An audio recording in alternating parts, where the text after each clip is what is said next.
we were doing The Lady of Shalott. We finished the first three parts. Today we will look at part 4. So in the last part, the lady realizes that the curse is upon her, and the mirror cracks and the wave flows out as she looks at Sir Lancelot, and she looks at the real Camelot. She realizes that the curse is upon her. So part 4 is about the Lady of Shalott beginning her journey, sailing on a boat, her last journey. In the stormy east wind straining, the pale yellow woods were waning, the broad stream in his banks complaining, heavily the low sky raining over towered Camelot. So the appropriate atmosphere for the setting sail of the Lady of Shalott is the approaching evening and the storm and rain breaking forth, and the river also seems to be swollen as the broad stream in its banks complaining, meaning that the river is making a noise. The forest has become pale yellow in the evening as it is darkening. So rain, storm, this inclement weather is appropriate for this melancholy setting off the lady, this journey, and she would be going towards the towered Camelot. So the repeated references to the towers of Camelot recreates or evokes the medieval towered cities. Down she came and found a boat beneath the willow left afloat, and round about the prow she wrote, the Lady of Shalott. So she comes down from her tower, and on the prow of the boat, prow means the pointed front part of a boat, there she writes her name, the Lady of Shalott. So this is very convenient and intelligent thought on the part of the poet, because when the lady arrives at the city of Camelot, she would be dead, so she won't be able to tell her name, and probably the lady knows this, and that is why she writes her name on the prow of the boat so that people would know her identity. And down the river's dim expanse, like some bold seer in a trance, seeing all his own mischance, with a glassy countenance did she look to Camelot.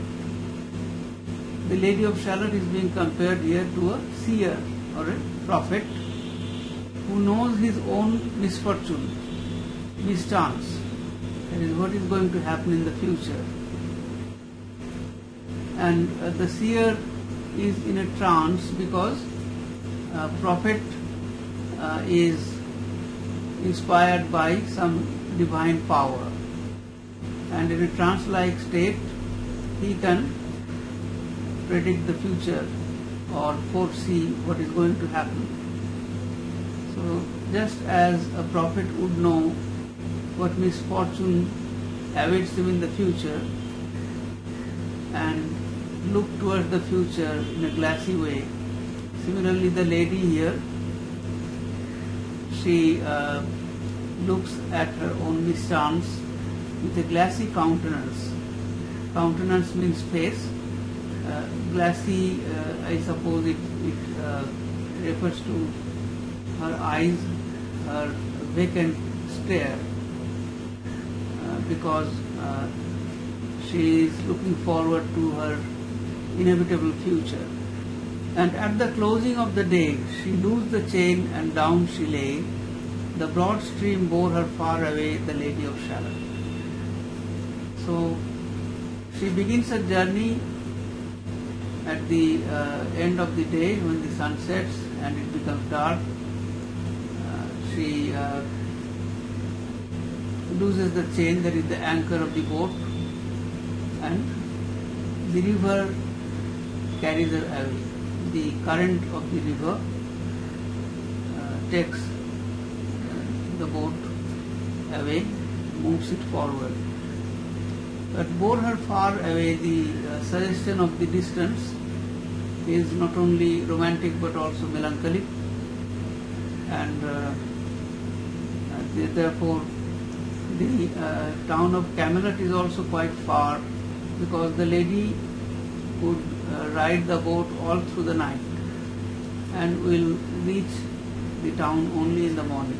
Lying robed in snowy white that loosely flew to left and right, the leaves upon her falling light, through the noises of the night, she floated down to Camelot. So the night is dark and the lady is robed in white, thus making a contrast. And the loose white dress of the lady, flowing left and right, leaves falling upon her, dry leaves, maybe willow or other leaves falling upon her, that suggests death. Leaves falling means leaves die when they fall. So either they are already dead or they are dying. So the white robe of the lady is probably symbolic of her chastity, because she never had a night, so she is chaste, virgin.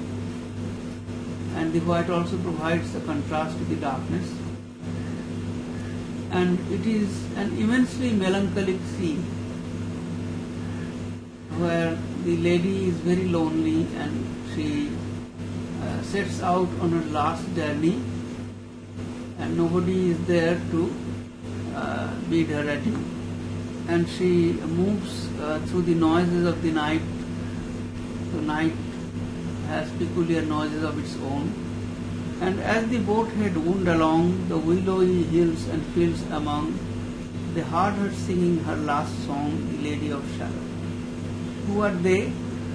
Must be the reapers. They heard the lady singing.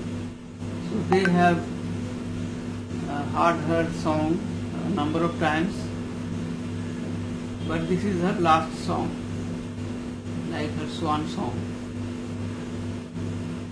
So this is a very deft representation of pathos and melancholy. But there is a huge distance between the lady and the reapers. They do not have any social interaction. So the reapers can only from a distance think of the lady as and comment on her songs, and they think of her as a fairy, not a human being. Heard a carol mournful holy, chaunted loudly, chaunted lowly, till her blood was frozen slowly, and her eyes were darkened wholly, turned to towered Camelot. This carol or this song is mysterious. Who heard it? Probably the reapers, because there are no other subjects apart from the lady. But the reapers heard her song, and this carol probably is the song of the lady, which is mournful, holy, and it is chanted both loudly and also lowly, which means that the lady sang her last song, and it was like a holy song, and while singing this song she was gradually dying. So her eyes became darkened, that is, they lost their light, and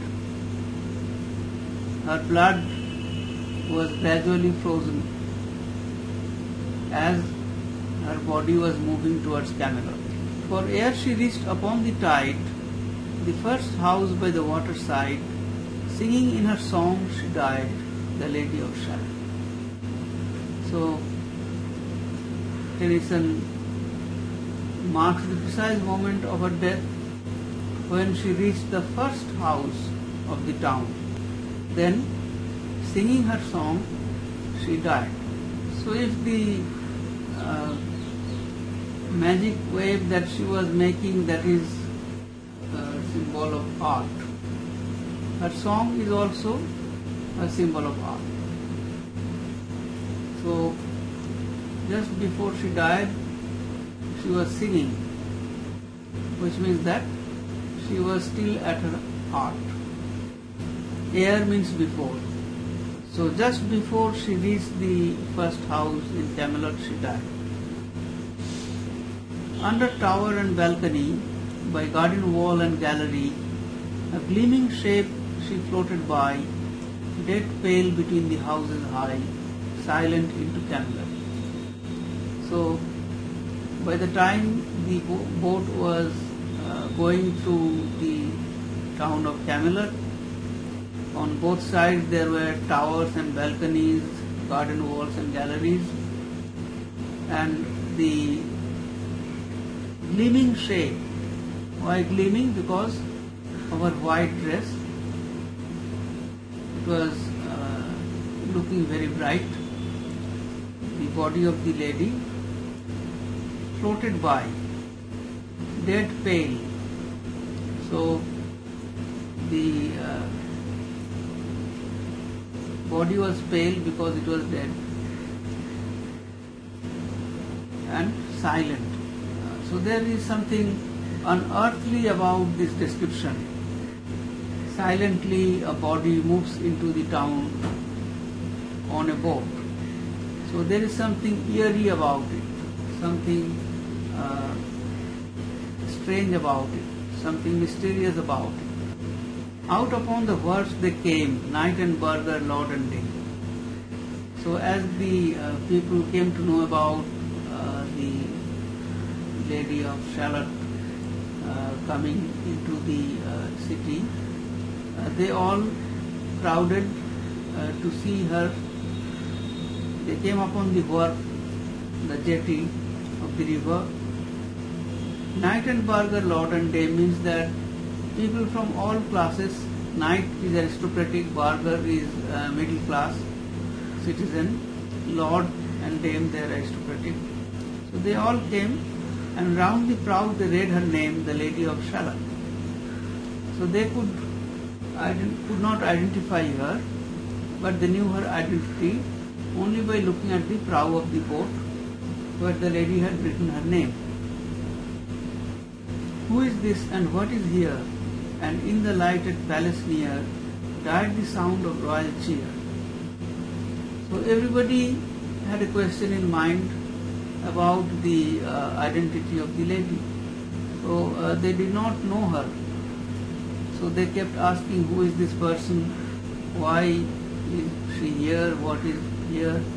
And then in the nearby palace, probably there was some kind of a party or some kind of a gathering, but the royal cheer suddenly died because the approach of this boat and the dead woman, the dead lady in the boat, as the news reached the palace, then people stopped celebrating and the sound died, and they crossed themselves for fear, all the knights at Camelot. Why were they afraid? Because they thought it to be something supernatural.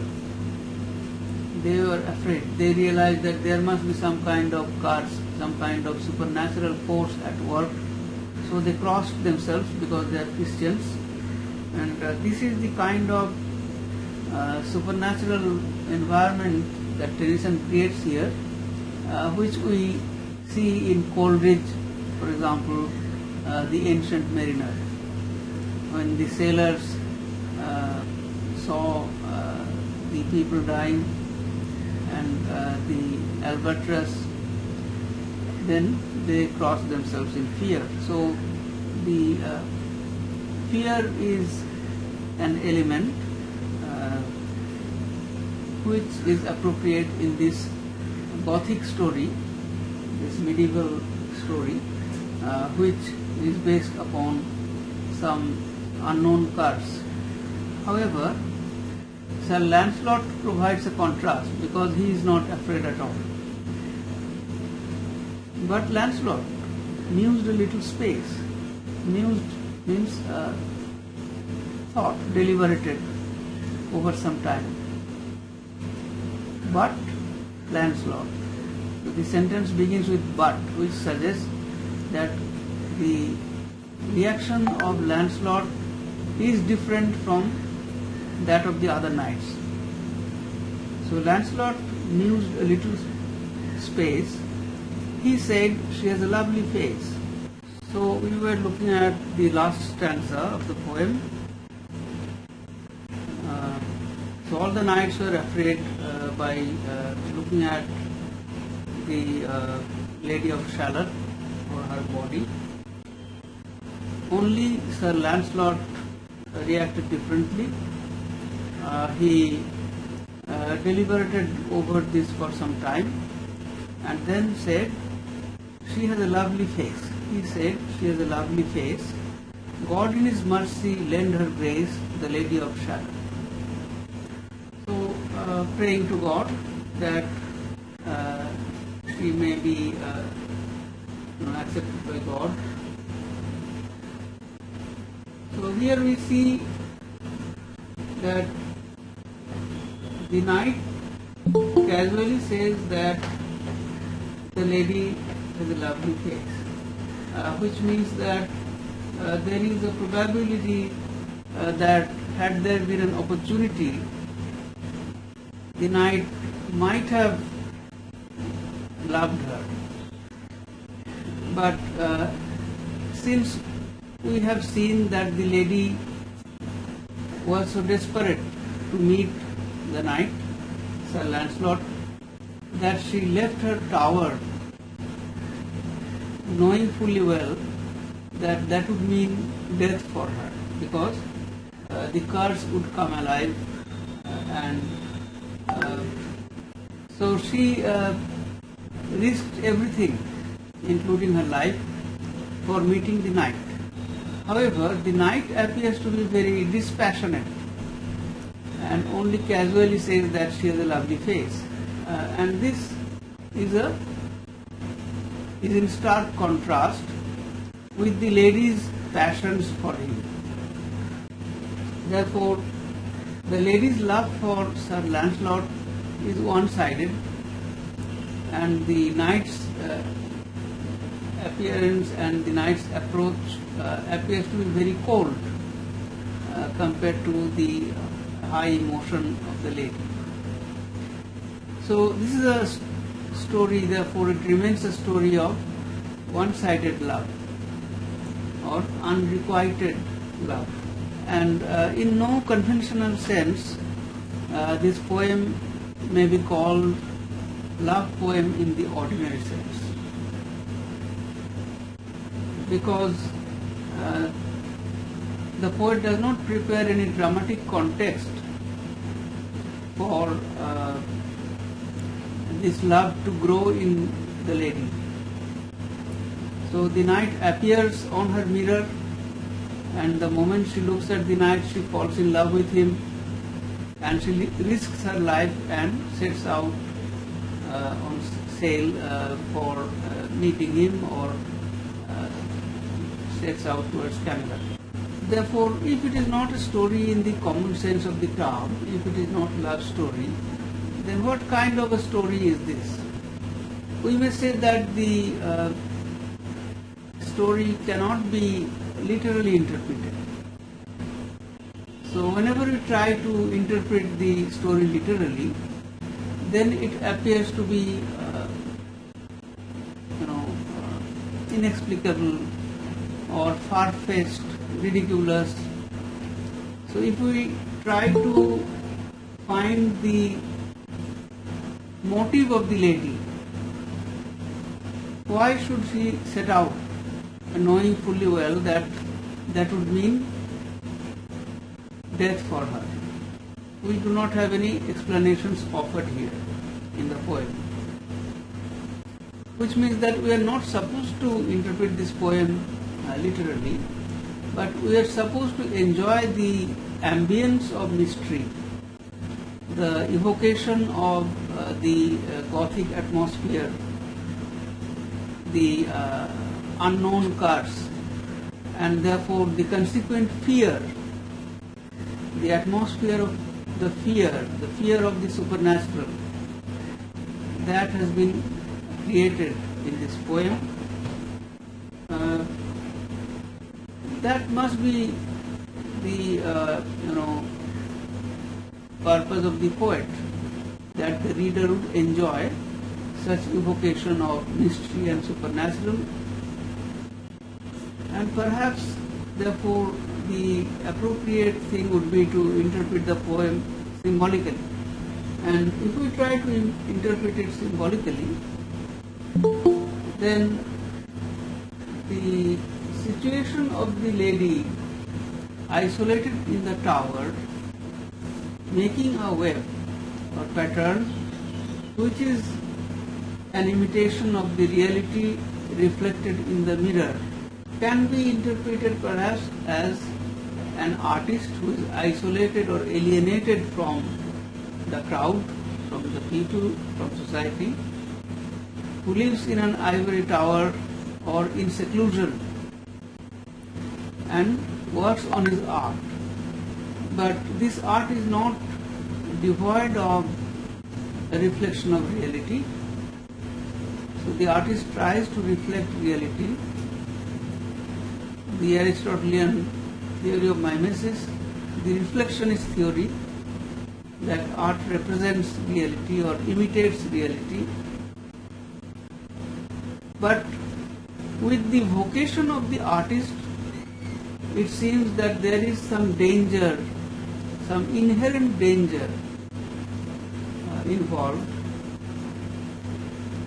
that an artist might often suffer the consequences of alienating himself from society, and this alienation might lead to some psychological barrier or breakdown, and it may destroy the artist, which is not uncommon. In the 19th century, there was the rise of Bohemianism in Paris, in the writings of Charles Baudelaire, the French poet, and other poets who imitated him. And then with Oscar Wilde and others, there was the rise of the art for art's sake movement, and the idea that an artist creates art for its own sake, not for any social purpose, not for any didactic reason, gained ground. So the artists realized their difference with others, and this idea we find reflected in such novels like James Joyce's A Portrait of the Artist as a Young Man, where the young boy Stephen feels himself isolated, alienated, and he wants to become an artist. So the idea of alienation of the artist that rose with Baudelaire and then the symbolist poets in France, and gradually gained ground in the art for art's sake movement. This might be the backdrop in which Tennyson thinks of representing the artist in the figure of the Lady of Shalott. But what is particularly special for this poem is Tennyson's medievalism.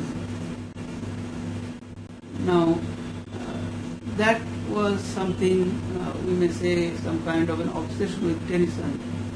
Throughout his life, he used medieval ideas, medieval imagery. Like he wrote the Idylls of King Arthur, following Malory's Morte d'Arthur. Malory's romance, English romance, is a product of the early 16th century. So it is a product of the Middle Ages, but written in the early 16th century. The Death of Arthur. It is about the legend of King Arthur. Tennyson transformed that material in his Idylls of King Arthur, and in many of his poems we see medievalism. So that is a major quality of this poem too. And the atmosphere of supernaturalism, atmosphere of mystery which has been created here, that adds to the story of the alienated artist. Right. So I have finished the poem.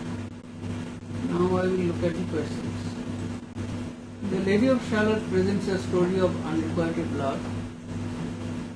Comment.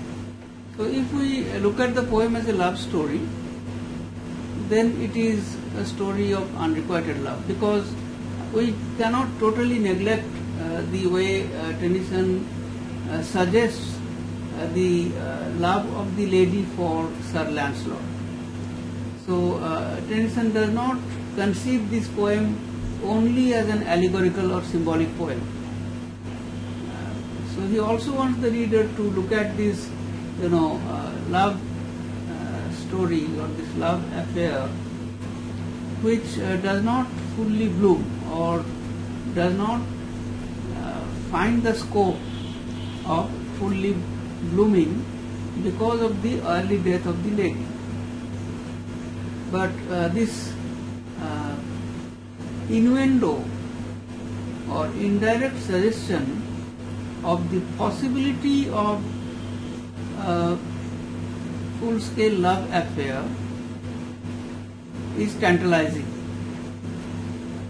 So in the situation where this love affair could not develop and therefore could not be described,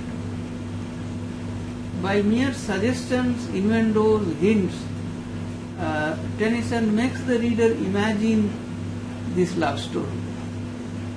So had the lady not died, then perhaps Sir Lancelot would have reciprocated her love, because he says the lady has a beautiful face, and he prays for her. So if the lady were alive, then there would have been opportunity perhaps for this love to develop. But since that does not happen, it remains the story of unrequited love. We may also interpret this unrequited love as an unfathomable distance between an artist and others who cannot fully appreciate the artist.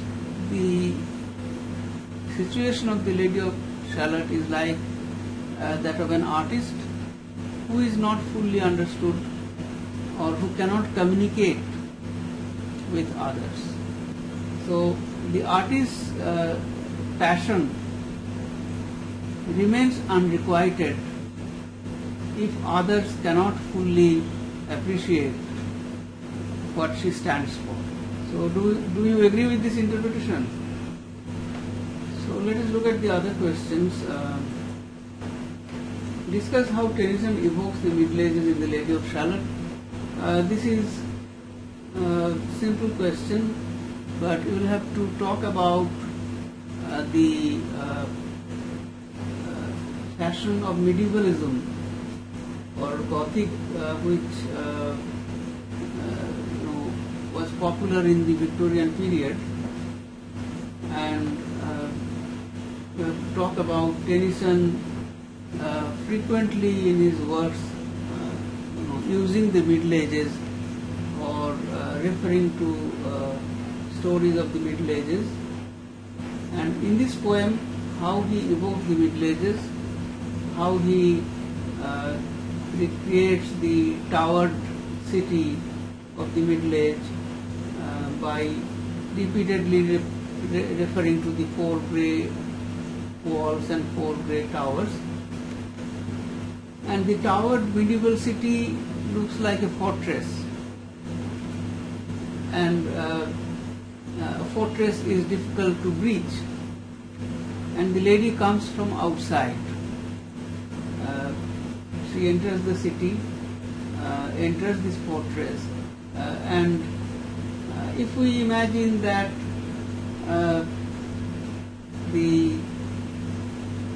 it is the artist's pursuit of communicating with the people, with the audience, then we may imagine the audience's mind as a fortress which the artist must breach in order to communicate.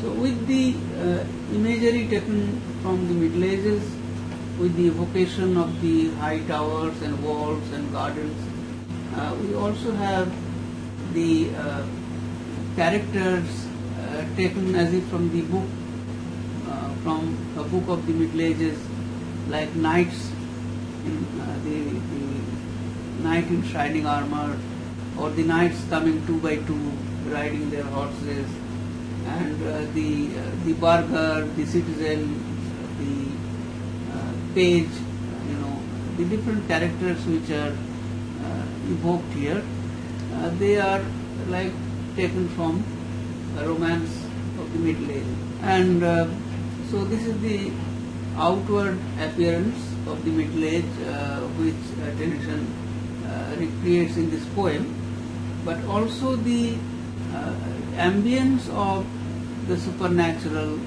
the ambience of mystery, of horror, of unknown, fear which cannot be explained. This ambience created by Tennyson also represents his medievalism, his attempt to create the Gothic in this poem. The next question: does Sir Lancelot fit the idea of knight in shining armour? In which sense is it disappointing? Well, yes, one would say that Sir Lancelot truly represents the knight in shining armour. So this figure is taken from the Middle Ages. A knight is supposed to have a lady, and a lady is supposed to have a knight. In the institution of chivalry, it was accepted that every lady should have a knight who would worship her, who would love her, put her on a pedestal, and so on. So here, the lady does not have a knight of her own. This is expressly stated, which means that she is a virgin, she is chaste, she is lonely, she is single, and she needs a knight. She must have a knight. And Sir Lancelot is represented as one who is merry. He sings tira lira, so that represents his mirth or merriness. He is merry, and he is young. He appreciates the charm of the lady's face when he looks at her corpse. So his dress has been described in great detail, how bright and colorful his dress is. So all that creates the figure of the knight in shining armor. So this expression stands for a knight who has a romantic relationship or love relationship with a lady. So Sir Lancelot definitely fits this idea, but he is perhaps disappointing because his reaction to the lady when he looks at her corpse is very cold.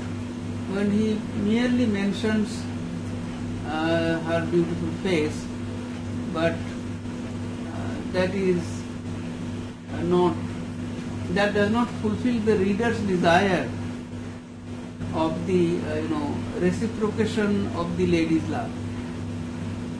Now, for that we cannot blame Sir Lancelot, because Tennyson has expressed the lady's passionate love for Sir Lancelot, and how she leaves her tower, how she leaves her work, and knowing that she would be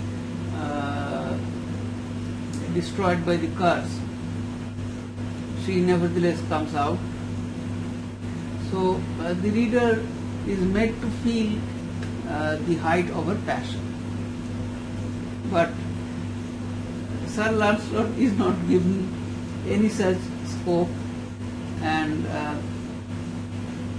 therefore we may say that the representation is also one-sided. So what is the purpose of this one-sided representation? Why the knight appears to be rather cold to the lady, and there is not a great lament either.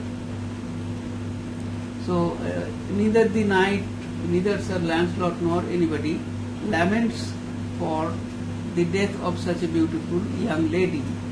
So this lack of lamentation or lack of mourning makes it appear as cold. This mere comment on her beauty without any passionate involvement. So perhaps the purpose of this was to suggest the sadness or the melancholy of the lady who dies virgin, who dies without having experienced the joy of companionship with her knight. So the overwhelming or the abiding emotion of the poem would be that of melancholy, that of sadness, and that is confirmed by the knight's reaction. Comment on the interpretation of the Lady of Shalott as an isolated artist. So this is a symbolical interpretation of the poem. When we interpret the Lady of Shalott as the figure of an artist, why do we consider her a figure of an artist? Because she lives isolated in a tower. We have the common phrase of ivory tower, which means that an artist is distanced and alienated from the public. So her isolation, her lack of involvement with public life, and she is making this web, magic web, where she is weaving a pattern, imitating what she sees in her mirror. So that represents in a symbolical way the artist's vocation of imitating life and making art by imitating life. Now this representation also has in it the kernel of Plato's castigation of an artist as being removed from reality. So as you know that Plato had complained that art is twice removed from reality because the object, any object in this world is an imitation of the idea in God's mind, and the artist imitates that object. Therefore the artist's painting or imitation is twice removed from reality. So here we see this suggestion of the lady's art being removed from reality, because the lady does not look at reality at all. She looks at its reflection in the mirror and she copies that reflection. So the distance between the lady and the real world is represented through this symbolical idea of her looking at the mirror. And secondly, the desire of the lady to come out and actually experience reality, that also finds expression in this poem. So an artist who is isolated may at some point feel the burden of this isolation and may want to come out of this world of illusion or illusion making and want to experience the actual real life. That suggestion is also there. And then there is the curse. So we may say that sometimes an artist is under a curse because an artist is alienated from his people and he is forced to lead a secluded life, and consequently he often suffers from this seclusion. He finds a barrier which between reality and himself, which creates a mental trauma on him. So that also is, we may say, a symbolical representation of the Lady of Shalott as an isolated artist. Okay, so do you agree with this? Yes, but do you have a class right now? It's from 11:45. Alright, so I will just hurriedly look at the next two questions. How do you interpret the cards on the Lady of Shalott? So that will again be a repetition. The cards is a symbolical representation of the artist's isolation or alienation, and this alienation might lead to some kind of trauma, and an artist might sometimes be destroyed because of this sense of isolation and alienation. So the cards on the Lady of Shalott is not given any explanation in the poem. The poet deliberately avoids any mention of the direct source of these cards, who cards are and why.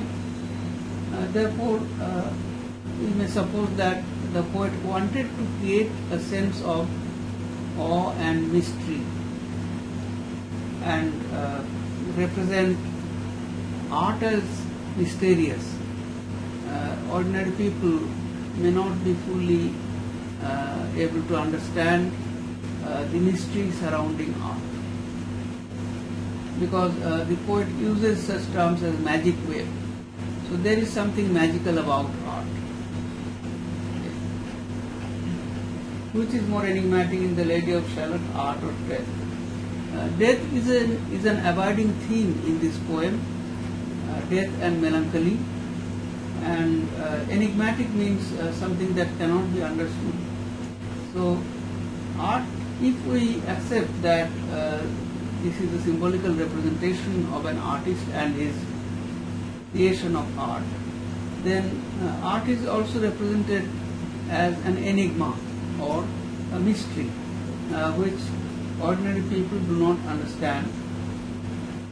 So the work of art is represented as a magic wave because it seems to be magical to ordinary people. And as art is enigmatic, similarly death is also enigmatic. Why does the lady die? What does death actually stand for? Death may even stand for, for an artist's failure to continue to be an artist. So if an artist loses inspiration and cannot create any more, then it is a death for him as an artist. So death is also enigmatic. What does death actually mean here in this poem? And it is represented as a process that is silent, and the evocation of darkness, of the night, sailing through the night, and the loneliness of the lady dying alone. So this death is not death which people may understand. It is not a common death. Therefore, this death is also an enigmatic process which is not fully explained. But which is more enigmatic, art or death? That is deliberately a tricky question. We can only say that both are enigmatic. So let us, not confront the question of more or less. So let us avoid that trick. But basically, the poem is about, if it is about art, then we would say that art is enigmatic. But with the theme of art, death is associated very closely. Okay.